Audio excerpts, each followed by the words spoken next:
안녕하십니까, 윤석병 변호사입니다. 오늘은 2024년 10월 28일입니다.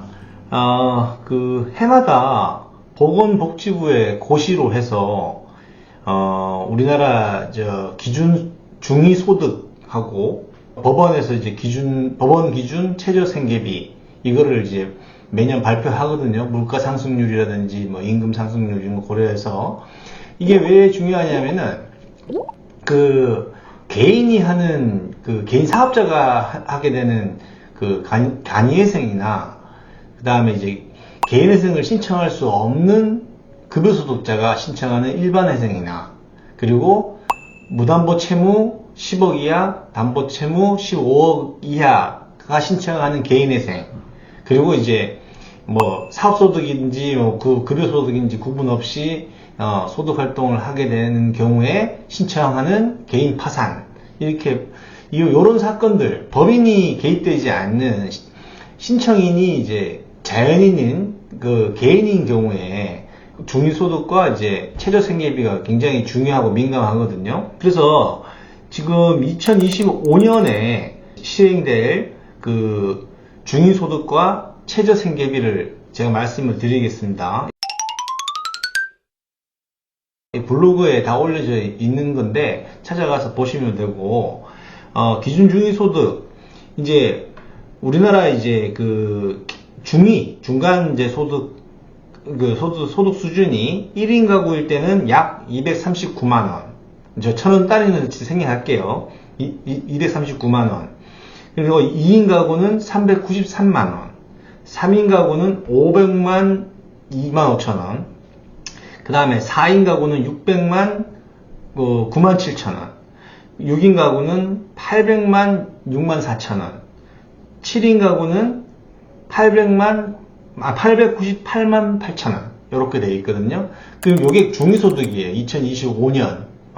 근데 최저생계비는 이 기준 중위소득의 60%를 인정하는 겁니다. 그러니까 1인 가구일 때는 약 143만 5천원, 2인 가구일 때는 약 235만 9천원, 3인 가구일 때는 300만 1만 5천원, 4인 가구일 때는 365만 8천원, 5인 가구일 때는 426만 4천원, 6인 가구일 때는 483만 8천원, 7인 가구일 때는 539만 3천원 요렇거든요. 이게 지금 왜 중요하느냐 하면은 개인이 신청하는 간이회생, 일반회생, 개인회생, 개인파산. 근데 간이회생이나 일반회생은 변제 기간이 10년이어가지고 월 법정 최저생계비가 이렇게 좀 조정이 가능해요. 약간 증가시킬 수 있고 융통성이 좀 있거든요. 변제 기간이 10년이다 보니까. 근데 개인회생은 변제 기간이 보통 3년 또는 5년이고, 개인 파산은 이제 갚는 개념이 아니라 이제 가지고 있는 재산 중에서 필수 의식주와 관련된 재산들만 남겨놓고 나머지 재산은 팔아서 채권자들한테 변제하거나 배상하는 그런 제도이거든요. 근데 요게 왜 중요하냐면은, 일단은 변제 자금을 정할 때 먹고 살아야 되니까, 개인들은 의식주 문제가 있으니까, 최소한의 비용은 이제 보장을 해주고 남는 돈 가지고 변제를 하도록 되어 있거든요. 회생의 경우에는. 이제 그럴 때 최저생계비가 굉장히 민감하고 중요하단 말이에요. 그래서 본인이 신청인 본인 한 사람밖에 없으면은 1인 가구고, 그 다음에 미성년 자녀는 부양가족으로 포함시킬 수가 있습니다.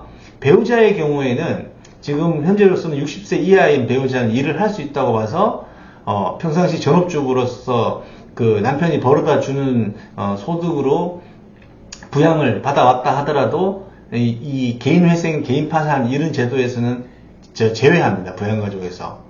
그리고 성년 자녀도 제외해요. 근데 부모님 있지, 부모님은 부양가족으로 넣을 수 있는가? 넣을 수도 있고 넣을 수 없을 수도 있어요. 넣을 수 있는 경우는 이제 평상시에 이제 부모님을 이제 부양해온 내역이 있어야 되고, 그리고 형제 자매가 또 있다면은 왜 내가 부양을 해야 되느냐? 형제자매가 이제 못 살아서 내가 부양할 수밖에 없다 라든지, 아니면 공동 부양을 해왔는데 내 비중이 요만큼이다 라는 거, 이런 게 있으면 그런 금액들은 요 최저 생계비 산정에 그 반영이 돼요. 고려를 합니다.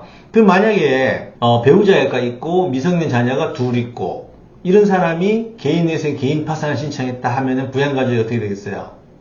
배우자 빼고 미성년 자녀 둘 포함, 자기 본인 포함해가지고 3인 가구가 되죠. 3인 가구 되면 지금 2024년 현재는 3인 가구가 월 법정 최저 생계비가 282만 8천 원이에요. 근데 2025년 내년부터는 300만 1만 5천 원, 300만 1만 5천 원 이렇게 되거든요. 그러면은 이제 예를 들어서 A라고 하는 사람이 지금 3인 가구인데 월 320만 원을 번다 쳐요.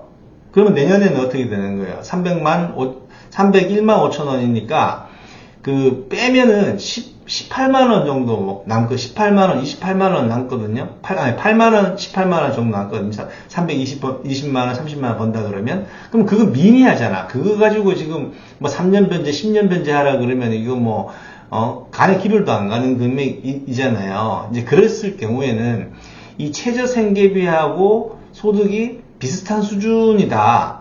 그리고 약간 상회한다 할 때는 개인 파산을 신청을 하는 게 가장 유리합니다. 기간도 짧고 면책 받는 데까지, 그리고 변제 계획을 세울 수 있는 자금 자체가 안 나오기 때문에 개인 파산을 신청하는 것이 유리하고, 만약에 400만 원을 번다고 쳐요. 그러면 300만 15,000원이니까 빼면 얼마나 남아요? 98만 5천 원 이렇게 남거든요.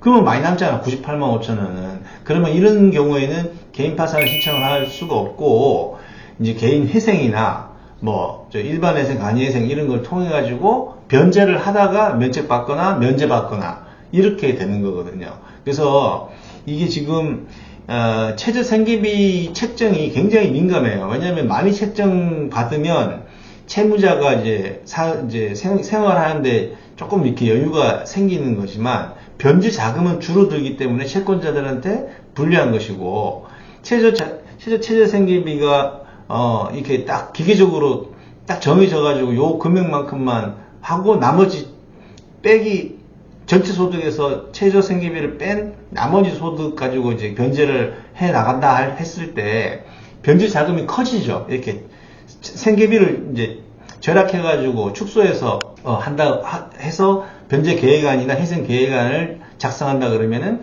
채권자들한테 변제되는 액수가 증가를 하겠죠. 생계비를 줄였으니까.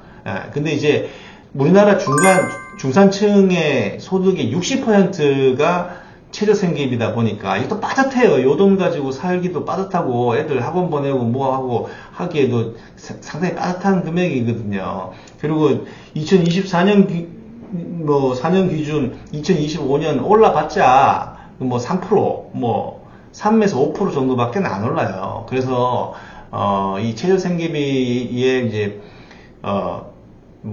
일반인들은 민감하지 않을 수가 있는데, 이제 저처럼 이제 도산 업무를 하는 변호사는 이 최저 생계비가 중요하거든요. 그래야지 변제 계획안, 회생 계획안을 짜게 되고, 그 다음에 채권자, 개인회생, 개인 파산 이런 것들을 신청한 채무자도 민감하지만 채권자에게도 배당 금액이 증가하냐, 감소하냐 이런 이해관계가 있기 때문에 최저 생계비가 매년 보건복지부가 고시될 때마다 딱 이렇게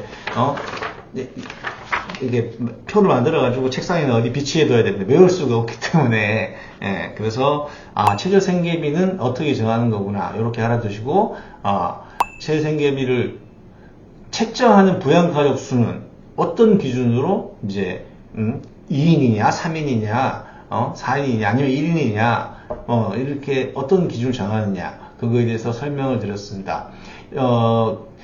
구체적인 액수는 제 블로그에 올려놨으니까 보시고, 이 영상은 이제 그 금액이 어떻게 책정됐는지에 대해서 제가 예를 들어서 설명을 드렸습니다. 여기까지 시청해주셔서 감사합니다.